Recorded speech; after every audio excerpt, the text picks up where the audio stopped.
It started with an innocent enough warning from the old man next door. He was a reclusive figure, always dressed in faded flannel and worn-out boots, with gray stubble that covered most of his face like a second layer of skin. Nobody in the neighborhood ever spoke to him much, but when he saw me locking my door one evening, he shuffled over with a strange urgency in his eyes. "You live alone now, don't you?" His voice was raspy, like he hadn't spoken to another human in days. "Yeah," I replied, a bit uneasy but polite. "Why?" He leaned in close, his breath hot with the scent of whiskey. "You better count your windows twice every night before bed," he said, his eyes narrowing.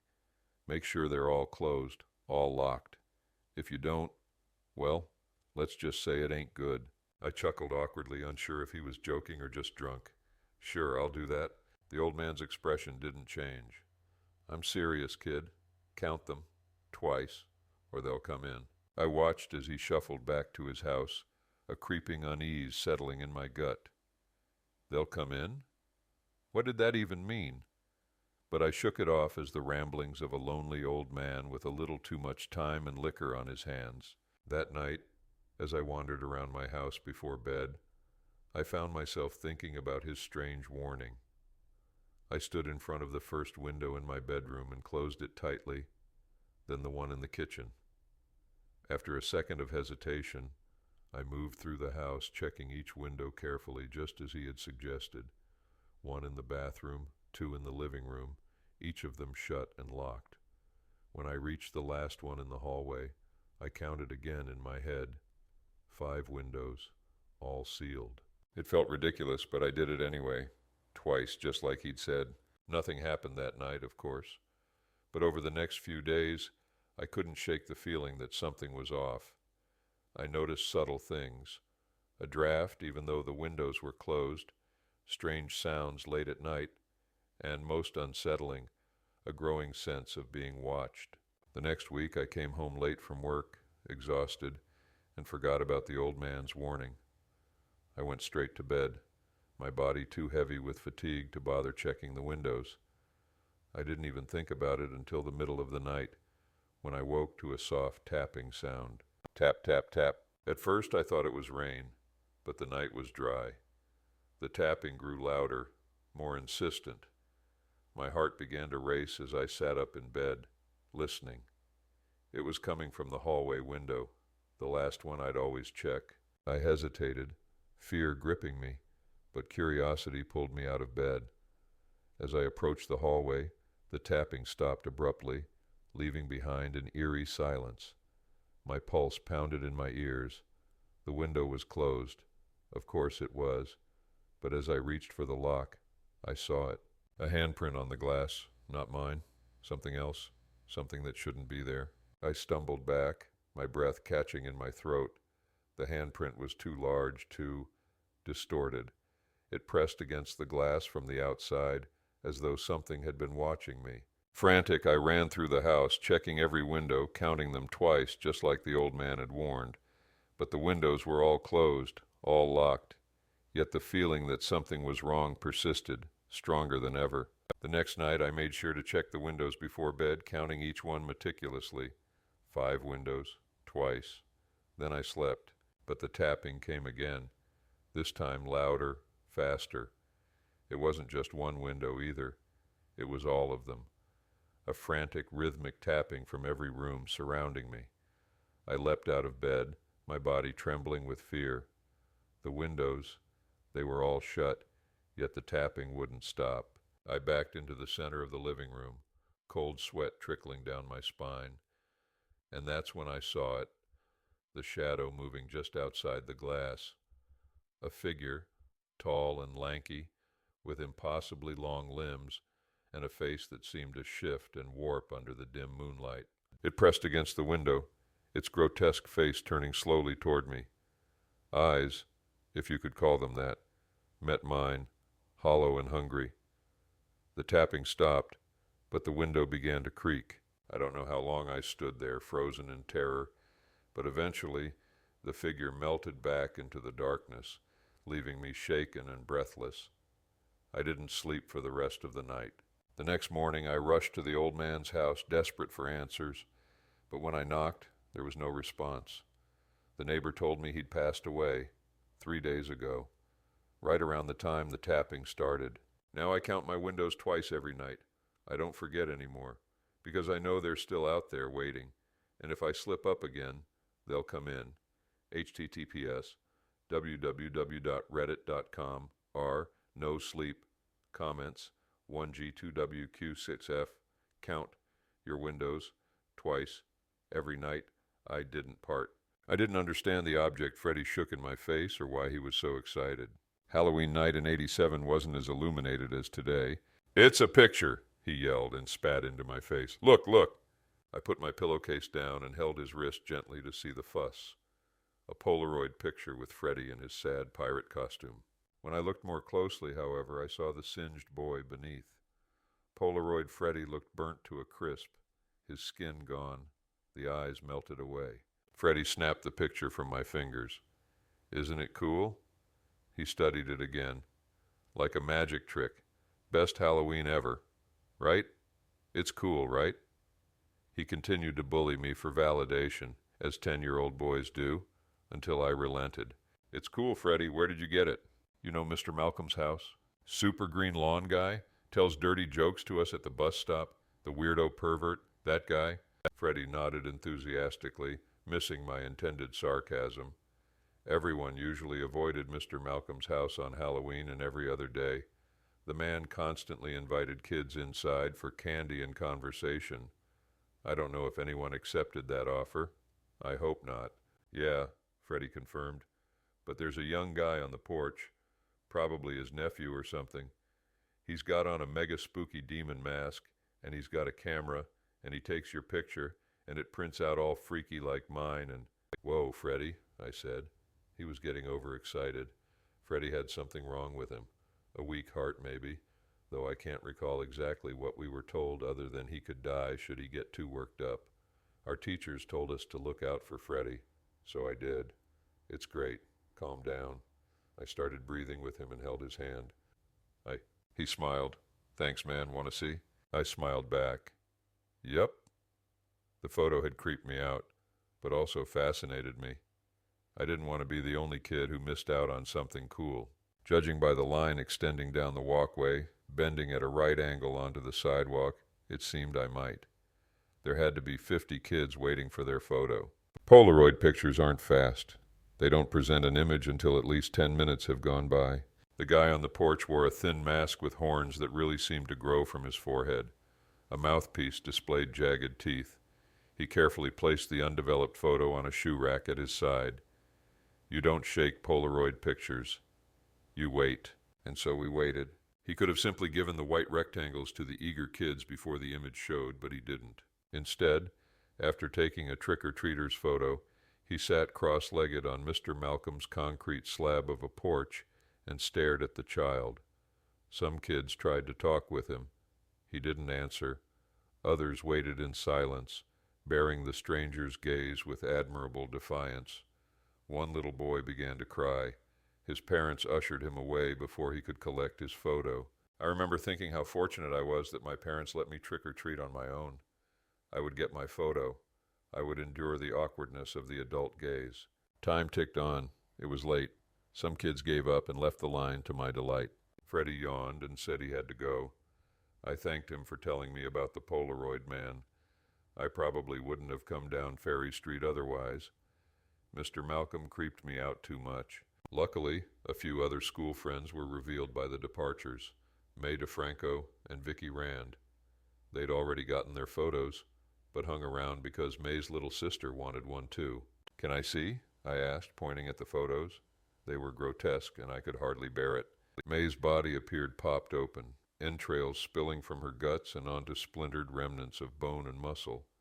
Only the pink princess dress she wore as her costume identified her as the corpse in the photo. Vicky's was far worse. Her dead body had been tied at the wrists and ankles. Her pale face appeared stunned at the mutilation of her body.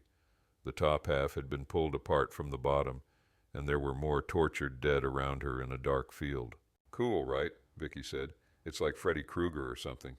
"You've never seen Freddy Krueger," May said. I hadn't seen A Nightmare on Elm Street either. I never have. At the time, I assumed the contents of the photo were typical horror movie stuff.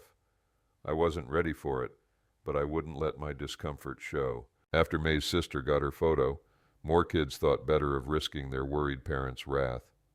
They left, and after one more boy got his photo, my turn came at 11:42 p.m. My parents were probably pissed off by 8, so I figured, wrongly, I wouldn't be in more trouble for continuing to stay out way past the time I should have been home. Though I did have second thoughts, especially when I realized no other kids remained. I would be the last, and I was alone with the devil-masked man. "Don't smile," he growled. I adjusted my face quickly to obey. He snapped the picture and sat on the stoop. We waited. The last leaves on the trees hissed a warning in the wind. Their dead brethren skittered away down Ferry Street. I could hardly breathe as he stared. There were no visible eyes in the sockets of his mask, only oily voids, an unfortunate trick of the dim porch bulb. It had to be. The feeling in my stomach called for a quick escape. "I think I need to go," I told him. His hand gripped my wrist hard. I squirmed.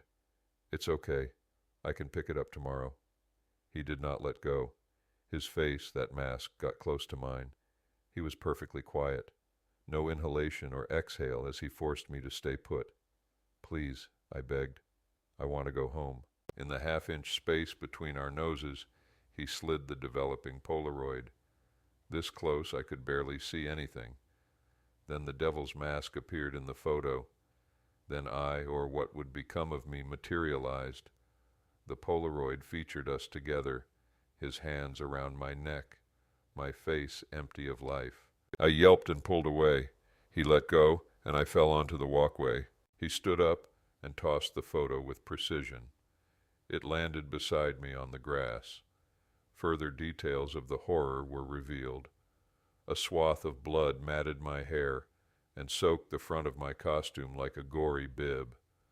The man in the devil mask had done more than strangle me, according to the image. I backed away, a reverse crab walk of cumbersome doom. He hadn't moved because he could catch me any time he liked. His first step knocked his camera off the stoop. It clattered, and a piece shot away from the impact. He didn't seem to care. "But please," I pleaded with him. I don't remember the specifics of how I got up and ran down the middle of Ferry Street. I only recall the chase was brief because I made a mistake and got cornered in the variety store parking lot. The store, Brothers Variety, had been closed for hours. There'd be no help there. The streets were empty. Most people were asleep. How I knew this or thought about it in such a terrible moment came down to dumb luck. I backed into a pile of leaves bunched up with fake spider webs that had blown off someone's house. Stuck, I raised my arms defensively and caught the time on my digital watch, the wrong side of midnight by 12 minutes. His fingers caressed the sides of my neck. I closed my eyes and started trembling uncontrollably. Pain would be next. Great pain, the photo promised, and death. "No!" I tried to shout, but it came out like a squeak. "Halloween is over! It's over! It's done! You can't!" I don't know what I was saying or why, but the fingers retreated, and he took noiseless steps backwards over the cracked tarmac. When he reached the sidewalk, he spoke. "See you next year, then." As if it had been a prank all along, he walked away, casually. It took far too long for me to go the opposite way. Eventually, I managed a slow jog, working through the blocks to home, where my mom waited in the front window, worried and angry. Punishment was left up to my father. When he returned from searching for me, I told him about the photo and the guy in the mask. He received the information passively before grabbing his baseball bat and calling his brothers. Together they went to Mr. Malcolm's and discovered the busted door in the backyard. The old man had died in his chair, completely naked. My dad told me this last detail some years later. Police were called, but nothing came of whatever investigation might have followed. My parents had, and have, no faith in the Bridal Veil Lake PD. Hence the reason he called his brothers and picked up his bat that night. Evidence of the devil-masked man existed, of course. Many kids had their photos taken. No police or adults asked about it, as far as I know. Mine had been left on Mr. Malcolm's lawn, but Freddie, May, and Vicky said they still had theirs at home. Freddie's, however, likely burned up in the fire the following Christmas. His dad made the mistake of using a space heater in the garage. All of them, including Freddie, were dead the day before Christmas Eve. I refused to go trick-or-treating the next year, and everyone after that. My parents understood and didn't pressure me. Within a few years, I aged out of the tradition, but still wouldn't risk going out for a walk on Halloween night. See you next year, then. And if not, the next, or the next, or the next. He waits. I know because every photo has turned out to be true. Vicky simply disappeared before her 19th birthday, and while her body was never recovered, a man suspected of torturing and killing half a dozen young women in Bridal Veil Lake and Derry, across the border, was arrested as the likely culprit. They committed suicide off the old casino hotel last July. My son is 5 now. He wants me to take him trick-or-treating in a few weeks. Of course he does. He doesn't know. Neither does my wife. That man is waiting for me. https www.reddit.com apclariat skxvhzhgypt. I don't mean they'd leave for a party or a night out. No, they'd vanish, gone without a trace by sunset, leaving me alone in the house. I'd search for them, call their names, but they were always gone, like they'd never existed. It wasn't something we ever talked about. The next morning they'd be back, acting as if nothing had happened, like it was just another night. But it wasn't. I knew that. I learned that the hard way.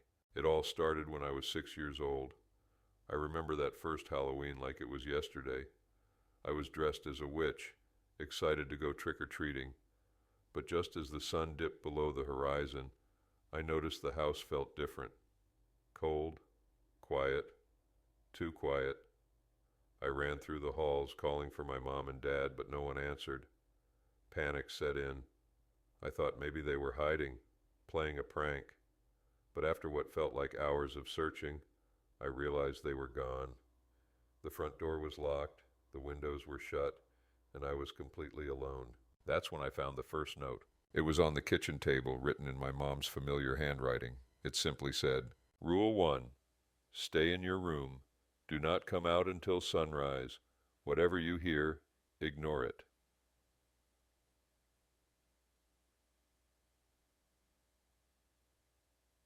I didn't understand then. I was scared, confused, and alone. I didn't want to stay in my room. I wanted to find my parents, but something about the note made me follow the instructions. I took a flashlight and a pillow, locked myself in my room, and crawled under the covers. I thought maybe it was some kind of weird game. I wasn't sure. That night I didn't sleep much. The house creaked and groaned, more than usual. I heard strange noises, soft scratching at my door, footsteps in the hallway, whispers that I couldn't quite make out. I told myself it was the wind or my imagination, but deep down, I knew it wasn't. Something was in the house with me. The next morning, when I opened my door, my parents were back. They were sitting at the kitchen table, sipping coffee like nothing had happened. I asked them where they'd gone, what had happened, but they just smiled and said, I must have had a bad dream. That was the beginning. Every Halloween after that was the same. My parents would disappear just before nightfall, leaving me alone with a note. Each year, the instructions got a little more specific, a little more ominous. By the time I was 8, the notes included things like, Rule 2, don't look out the windows. And Rule 3, don't respond if someone calls your name.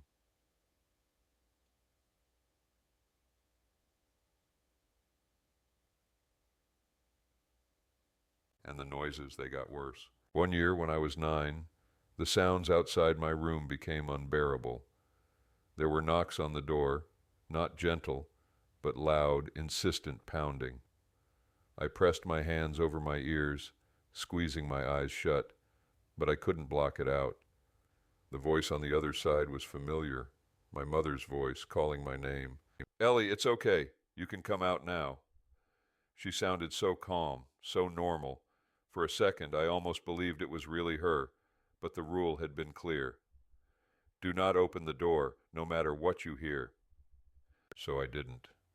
I stayed under the covers, trembling, until the knocking stopped. I never told my parents about the voice, and they never asked. The years passed, and the game continued. It became a twisted Halloween tradition. While other kids dressed up and collected candy, I stayed locked in my room, listening to the house come alive with things I couldn't see. I became used to the notes, the strange noises, and the feeling of being watched.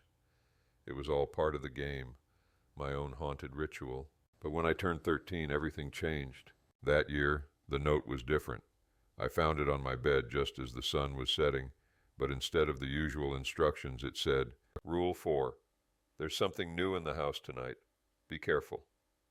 I didn't know what that meant, but the moment I read it, I felt a chill run down my spine. Something new? What did that mean?